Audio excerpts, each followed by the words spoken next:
এক মুহূর্তের জন্য থামুন আর নিজের চারপাশে পৃথিবীটাকে দেখুন। মনে হচ্ছে আপনি একদম স্থির, কিন্তু বাস্তবতা হলো আপনি এক সেকেন্ডের জন্যও স্থির নন।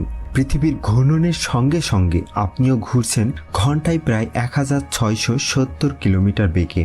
এরপর পৃথিবী নিজেই সূর্যকে প্রদক্ষিণ করছে প্রায় 1,09,000 কিলোমিটার প্রতি ঘন্টা গতিতে। কিন্তু এটাও আপনার আসল গতি নয়। আমাদের পুরো সৌরজগৎ মিল্কিওয়ে গ্যালাক্সির কেন্দ্রকে ঘিরে ছুটছে প্রায় 8,28,000 কিলোমিটার প্রতি ঘন্টা বেগে। আর এখন আসছে সবচেয়ে অবিশ্বাস্য ব্যাপার, মহাবিশ্বের প্রাচীনতম আলোর চিহ্ন কসমিক মাইক্রোওয়েভ ব্যাকগ্রাউন্ড বা সিএমবি এর তুলনায় আমাদের গতি প্রায় 13,32,000 কিলোমিটার প্রতি ঘন্টা। আর পুরো মিল্কিওয়ে গ্যালাক্সি ছুটে চলছে প্রায় 22,57,000 কিলোমিটার প্রতি ঘন্টা বেগে। ভাবতে পারছেন, আপনি বসে আছেন কিন্তু একই সময়ে পুরো মহাবিশ্বের মধ্য দিয়ে ছুটে চলেছেন। তবুও এই বিশাল গতি আলোর গতির মাত্র প্রায় 0.1%। আর আইনস্টাইনের আপেক্ষিকতার নিয়ম অনুযায়ী এই গতির কারণে আপনার সময় সিএমবি এর তুলনায় বছরে প্রায় 15.7 সেকেন্ড ধীরে চলে। তাই পরের বার যখন আকাশের দিকে তাকাবেন, মনে রাখবেন